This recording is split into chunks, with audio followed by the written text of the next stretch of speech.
A palavra que lemos, ela logo no capítulo 4 do livro de Gênesis, ela vem nos alertar sobre alguns assuntos que são pertinentes aos dias de hoje e que para nós é de extrema importância para podermos ter uma vida plena com Deus.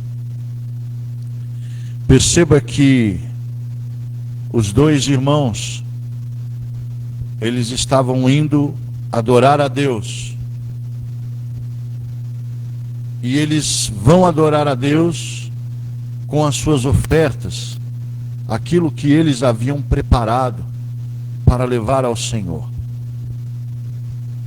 Caim, ele pega do fruto da terra e prepara algo para Deus,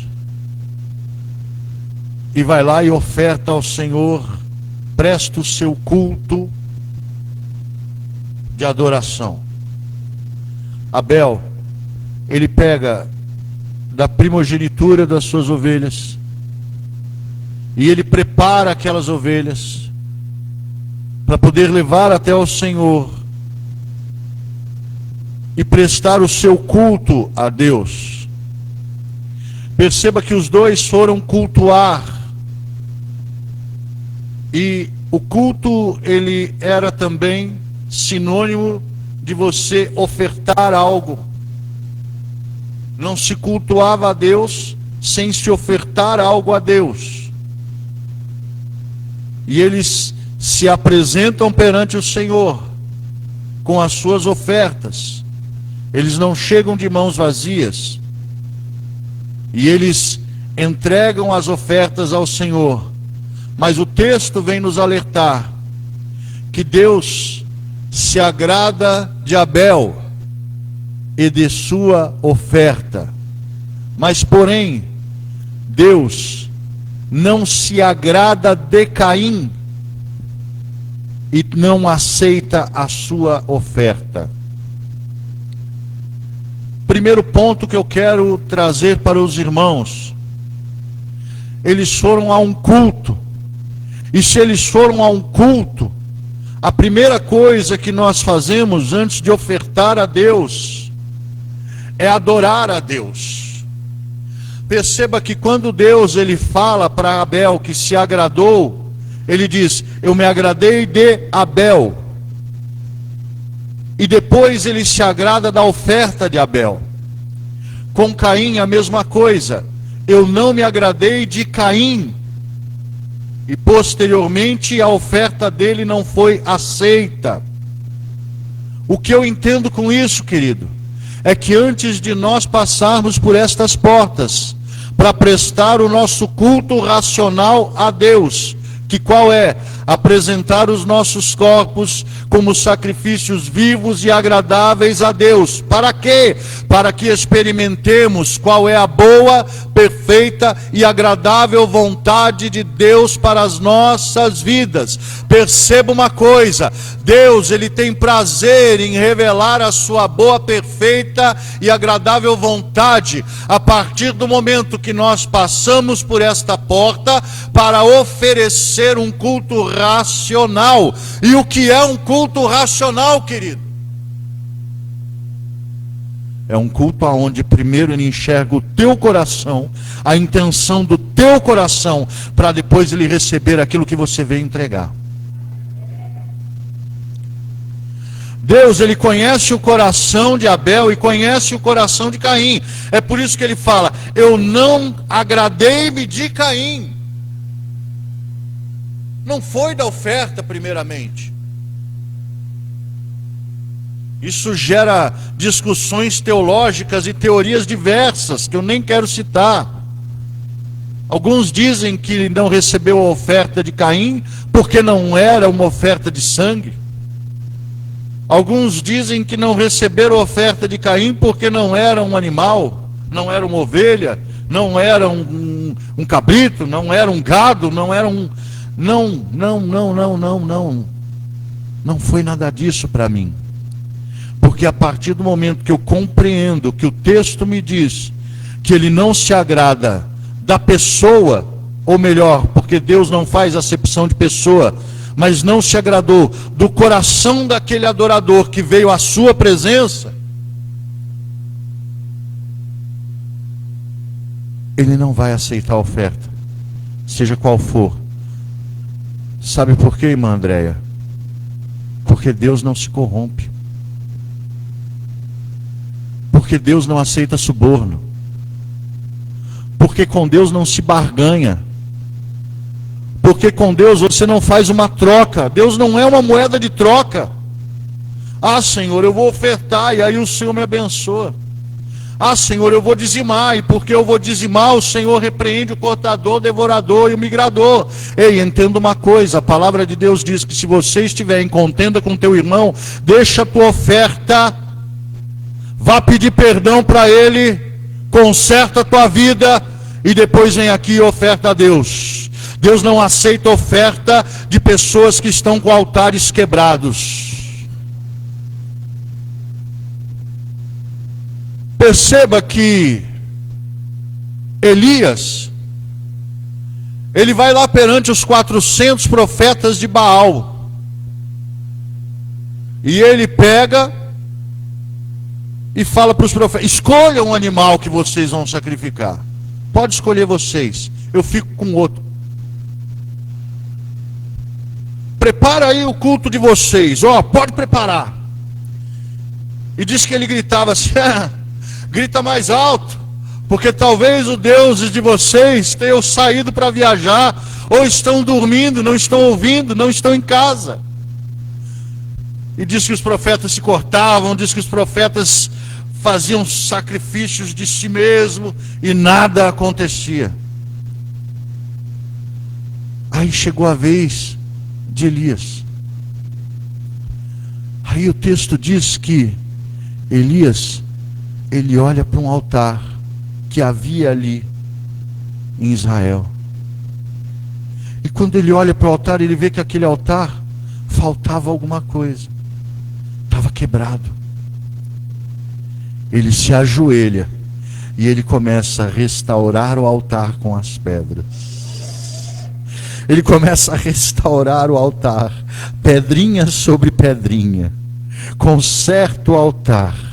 O altar está consertado. Depois que o altar está consertado, ele põe o combustível, que é lenha. Não se consegue depositar combustível sobre altares quebrados. Não pega fogo, ou se queimar até pega fogo, mas queima muito rápido, porque o oxigênio ele entra pela fenda do altar, e aquela lenha que está ali em cima, em vez de virar brasa, vira cinza rapidinho, apaga rápido, é um fogo de palha, não dura nada.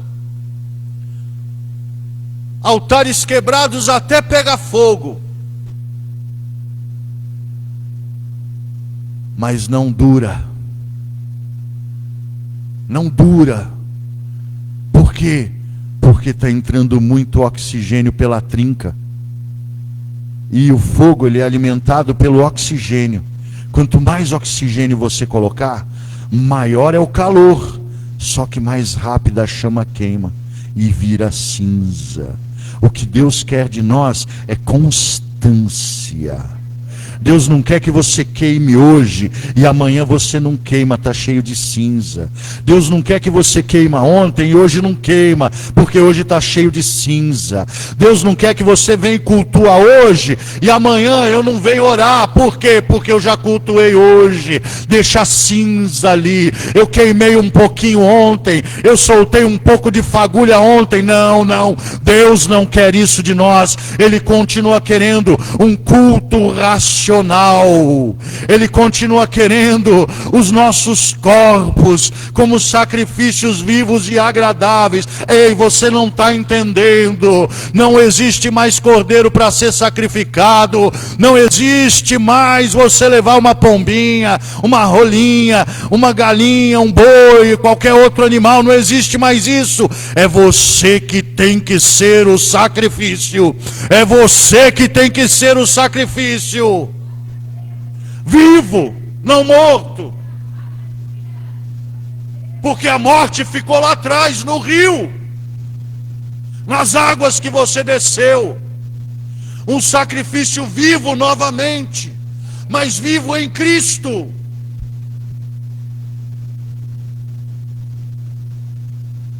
Queremos experimentar a boa, perfeita e agradável vontade, mas não queremos oferecer a Deus o nosso culto racional. Queremos barganhar com Deus. Ah, Senhor, eu queimo um pouco hoje, amanhã eu não queimo mais. O sacerdote, ele era responsável por manter a chama queimando, ardendo continuamente no altar. E olha, presta atenção, não é qualquer chama não, porque os filhos de Arão foram lá e ofereceram fogo estranho no altar. Não é qualquer chama não que ele aceita. Não é qualquer chama não.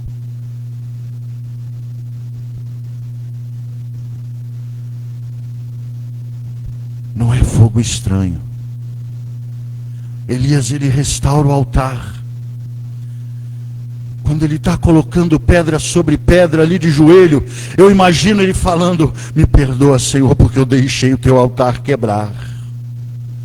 Talvez as pessoas que estivessem ali olhando falavam: não é a sua responsabilidade, não foi você que quebrou, você nem estava aqui, mas eu sou responsável por manter a chama acesa dentro de mim. Eu não deveria ter deixado o altar quebrar. Eu peço perdão. E colocava mais uma pedra. Aí ele põe a lenha. Aleluia. Aí sobre a lenha ele deposita as partes do animal, a oferta. Perceba, querido, que a oferta ela vem por último. Primeiro ele restaura o altar, conserta a vida, conserta toda a situação. Depois ele põe o combustível, que é a lenha.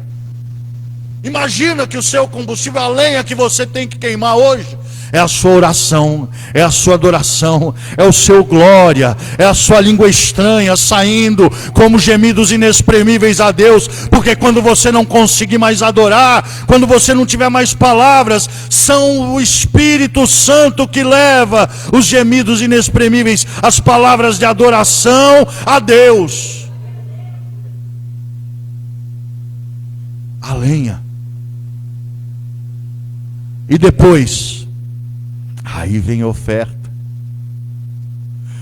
Está tudo preparado para que Deus receba a oferta. Está tudo pronto para Ele receber a minha oferta.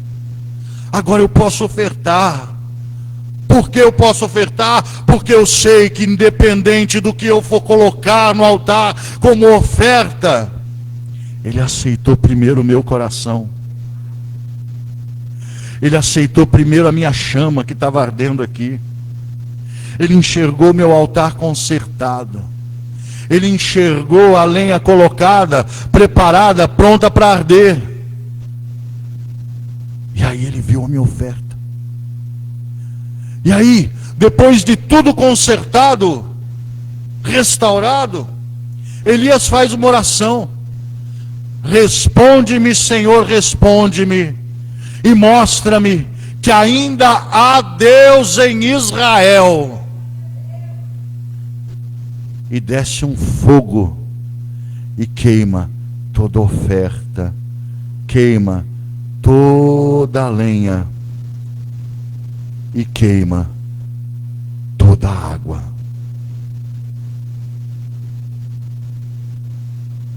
Ele aceitou a oferta.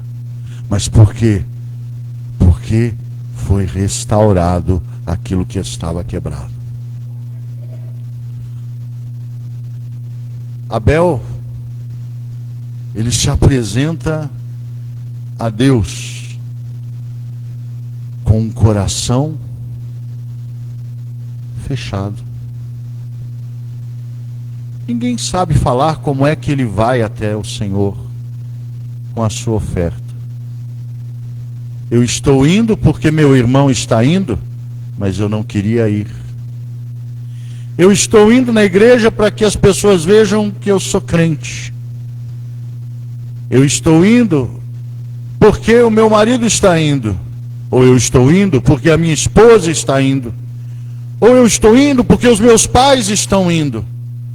Ou eu estou indo porque eu não tenho outro lugar para ir. Se você veio aqui hoje por mero ritual ou por mera religiosidade, eu sinto muito em te informar, a sua oferta não será aceita. É duro, mas não vai ser aceita.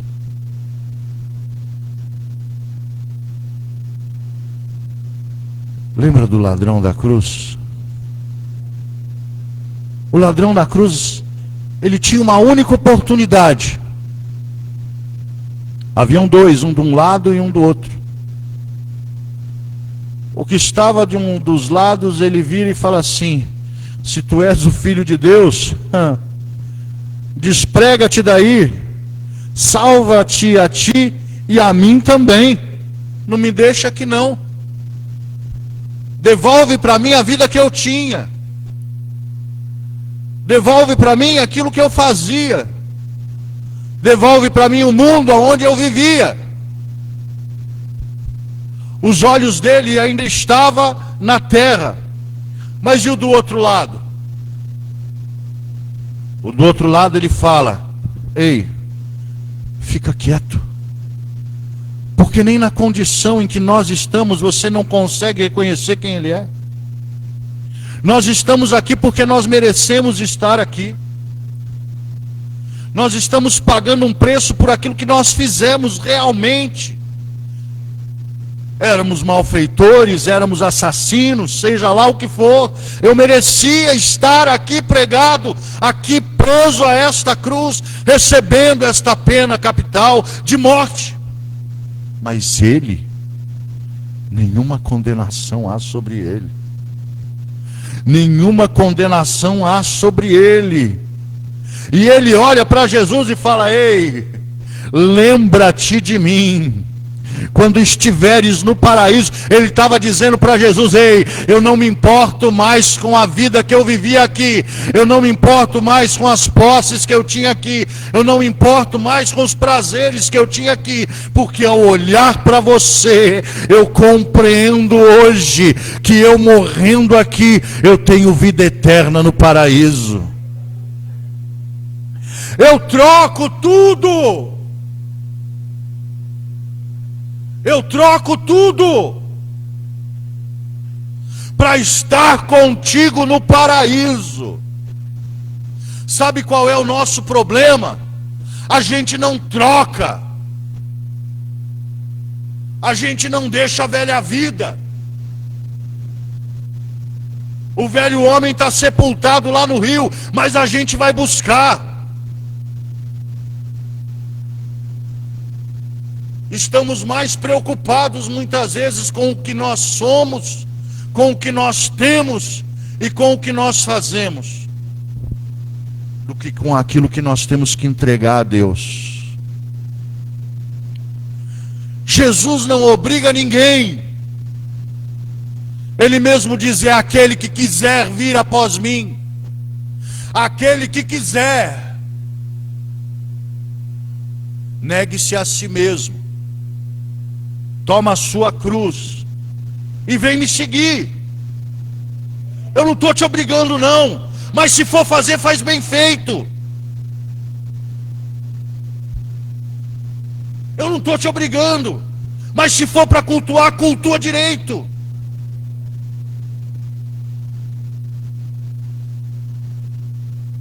Por quê? Isso pode implicar no que pode acontecer com o nosso coração. E às vezes você chega e fala assim, que nem Abel, ou que nem Caim: o Senhor recebeu minha oferta, glória a Deus, estou saindo daqui hoje cheio da presença, eu estou saindo daqui hoje cheio da graça. Ei, eu quero que você entenda uma coisa: se você não veio adorar, eu vim adorar. Eu não quero saber se você dá glória, se você dá aleluia. Eu dou glória, eu dou aleluia. Por quê? Porque eu não vim prestar culto para homens, eu não vim prestar culto para mulheres. Entenda, eu vim prestar culto para Deus. Ainda que eu estivesse aqui sozinho, eu ia adorar a Deus. Eu já fiz culto para mim mesmo na igreja lá embaixo. Estava só eu e Deus dentro da igreja. O culto é para Ele. Ninguém falou que é para nós. Na Bíblia não está escrito que o culto é para nós. Mostra para mim na Bíblia onde está escrito que o culto é para nós, que a adoração é para nós, que o glória é para nós, que o aleluia é para nós, que o louvor que eu cantei com a Stephanie aqui é para nós ou é para a igreja. Mostra para mim na Bíblia onde está isso escrito. A Bíblia diz que todo louvor e toda adoração é para Ele, porque por Ele e para Ele são todas as coisas. Está dura a palavra, mas está dura para mim também. Primeiro tem que me cortar. Eu orei antes de sair de casa, em silêncio, nem minha esposa ouviu. Eu falei, eu quero ser quebrado. Eu quero sair moído. Por quê? Porque a minha vida tem que mudar. A minha vida tem que mudar. Porque se ela não mudar, não é evangelho. Se ela não mudar, não houve conversão. Eu continuo a mesma pessoa, só que com uma roupa diferente, uma Bíblia na mão, e em cima do altar com o microfone na mão, fica a mesma coisa. Tem que mudar. Porque se não mudar, não precisa vir aqui mais.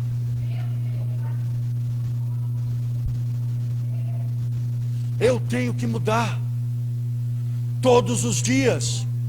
Eu tenho que mudar todos os dias. Nós saímos como Abel, cheios. São duas opções. A escolha é nossa. Não é Deus que escolhe para nós.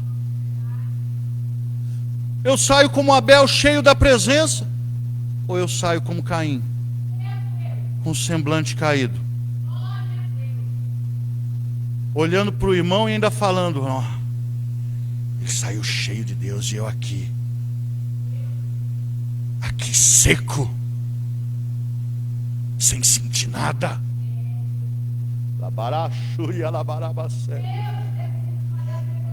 E eu saio daqui sem nada. Mas sabe, irmãos, eu acho tão lindo, tão linda a graça de Deus. A gente vê a graça nesse texto, porque Deus, ele se aproxima ainda de Caim, e ele chega para Caim e fala assim, meu filho, ei, entende uma coisa, se você fizesse bem, não haveria motivo para eu rejeitar. Ei, filho, se você passasse por aquela porta, já com o seu coração contrito, porque o culto começa na hora que você levanta da sua cama. O culto não começa a hora que você pisa na porta da igreja. O culto na sua vida começa a hora que você abre os seus olhos e fala, obrigado Deus, porque eu acordei.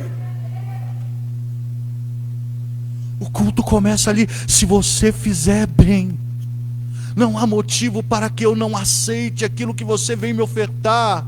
O teu problema, Caim, é porque você está preocupado com a minha aceitação. E eu não estou preocupado com a aceitação. Eu estou preocupado com a sua alma. Porque se você fizer bem, a graça é derramada sobre a sua vida. Deus, ele chega para Caim e ele ainda fala, faz direitinho, filho. Faz direitinho, filho.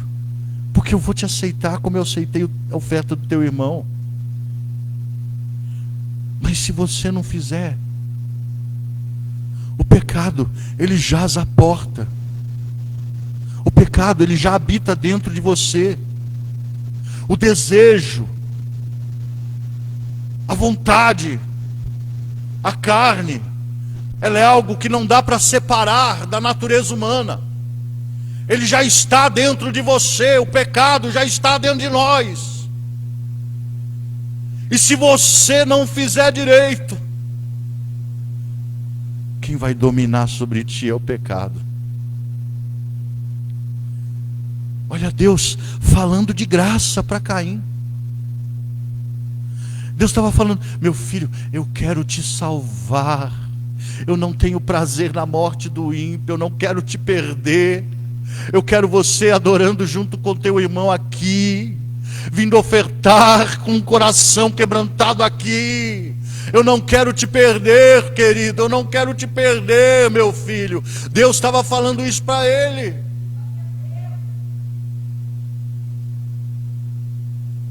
Mas a vida, ela é feita de escolhas.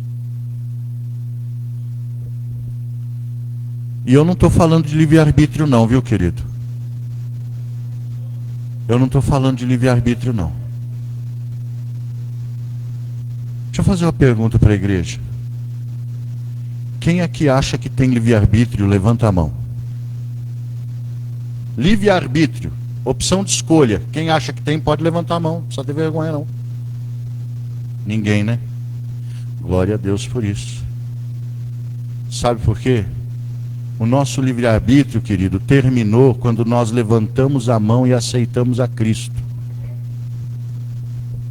O nosso livre-arbítrio, a nossa opção de escolha, terminou quando nós levantamos a nossa mão e falamos: eu reconheço Cristo e o aceito como o único e suficiente Salvador da minha vida. Acabou o teu livre-arbítrio. Daqui para frente são escolhas.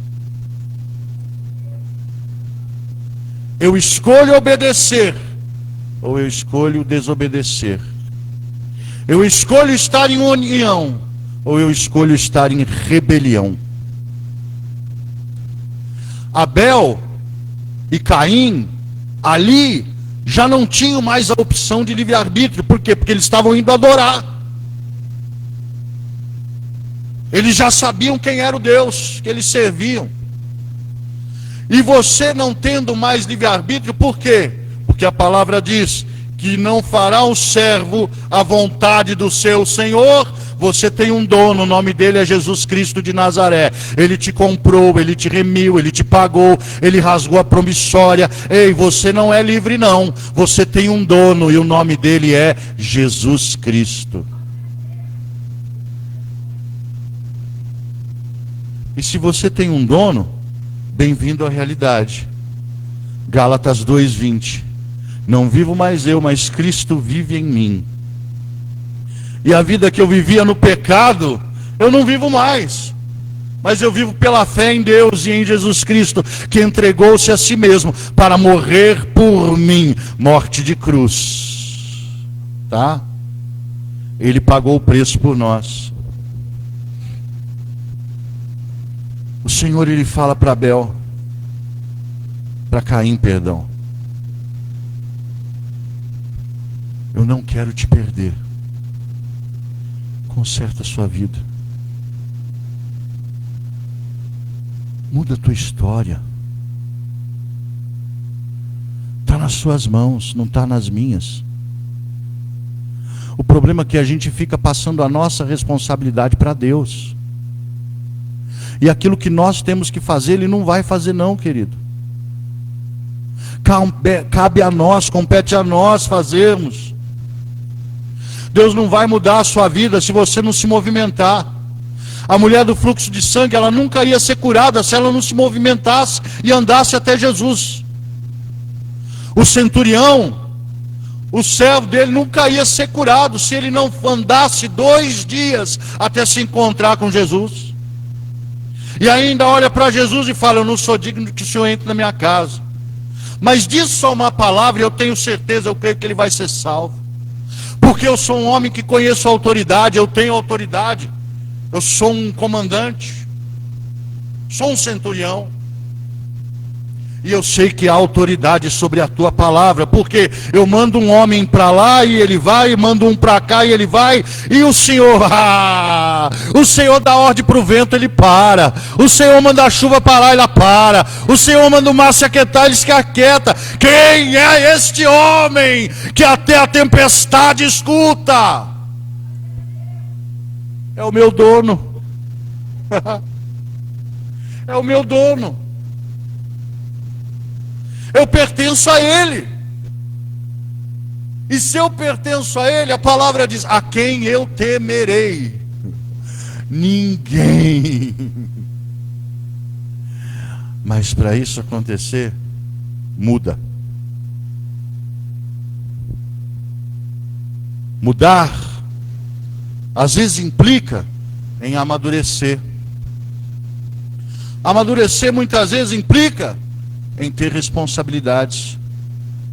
Paulo não falou: quando eu era menino, eu fazia coisas de menino. Mas agora eu não sou mais menino, eu sou o quê? Homem, crescido. Então é natural que eu assuma responsabilidades de um adulto. E não fique andando em volta dos meus próprios erros, tentando jogar areia em cima e cobrir ele. Não. Davi não conseguiu varrer a sujeira dele para debaixo do tapete. Vou encerrar no horário, pastora Marina. Estou vendo que você já está olhando o relógio. Davi não conseguiu varrer a sujeira dele para debaixo do tapete. Mas ele alcançou a graça quando ele fala: Senhor, pequei contra os céus e eu pequei contra ti. Põe em mim um coração puro, põe em mim uma alma nova, renovada. Ele estava falando: eu assumo meu erro. Eu assumo o meu erro e assumo as consequências do meu erro. Mas além de eu reconhecer o meu erro e assumir as consequências do meu erro, eu quero mudar. Eu quero transformação. Eu quero mudança. Isso também não vai impedir as consequências. Porque o Senhor falou: a espada não vai te apartar da tua mão, e o filho do adultério vai morrer. Não adiantou nem ele se vestir de pano de saco e se lançar às cinzas. As consequências, elas são colhidas. Abel foi morto pelo seu próprio irmão. Sabe por quê, querido? Porque o irmão, em vez de querer consertar a vida, em vez de querer fazer direito, ele olhou para o irmão e falou assim: só tem nós dois que adora. Se eu matar ele, Deus vai ter que se contentar com a minha oferta, porque não vai ter quem oferte mais do que eu. Se eu matar ele, eu não preciso elevar o meu nível. Talvez a régua desça, mas eu quero te dar uma notícia: a régua de Deus, ela não desce. A régua de Deus, ela continua lá no alto, porque Ele falou: criei céus e terra. Aleluia! A prioridade é o céu, e não se chega ao céu com régua mediana, não se chega ao céu de qualquer jeito, não se chega ao céu varrendo sujeira para debaixo do tapete, mas só se chega ao céu aquele que reconhece, porque a palavra diz: bem-aventurados pobres de espírito, porque dos tais é o reino de Deus. Bem-aventurados pobres de espírito, porque dos tais é o reino de Deus. Se reconhecer que é pobre de espírito, é reconhecer que está faltando algo, e o que está faltando é conserto, o que está faltando é Jesus Cristo, o que está faltando é graça, o que está faltando é mergulhar em águas profundas, as quais não podem ser atravessadas a nado, só mergulhando. Coloca-se de pé, por favor.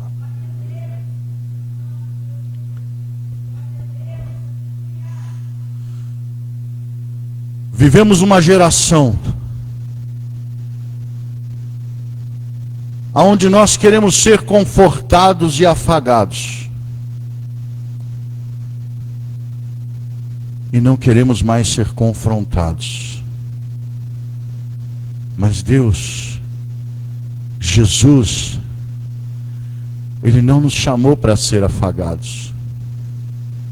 Ele falou: no mundo tereis aflição. No mundo você vai encontrar uma coisa: é batalha, é guerra. E a primeira guerra que você vai ter que vencer é de você contra você mesmo. Porque todos os dias você vai ter que se manter sepultado no rio. Todos os dias você vai ter que lutar para ficar sepultado ali aonde você nasceu de novo. Eu quero orar com você. E se você sentiu no seu coração que essa noite é a noite de conserto na sua vida, é a noite de você amadurecer, é a noite de você sair da meninice e passar para a fase adulta com Deus, você vem aqui na frente que eu quero orar com você. Se nessa noite você recebeu essa palavra e compreende que não dá para continuar escondendo e vivendo de uma forma rasa, porque antes dele receber a sua oferta, ele vai receber o que está no seu coração. Você está tendo essa oportunidade, porque a graça de Deus está sobre esse lugar hoje. A graça do Senhor está sobre esse lugar hoje. A graça de Deus está aqui hoje. Aleluia. Não perca a oportunidade de mergulhar nessa graça. Oh, aleluia. A graça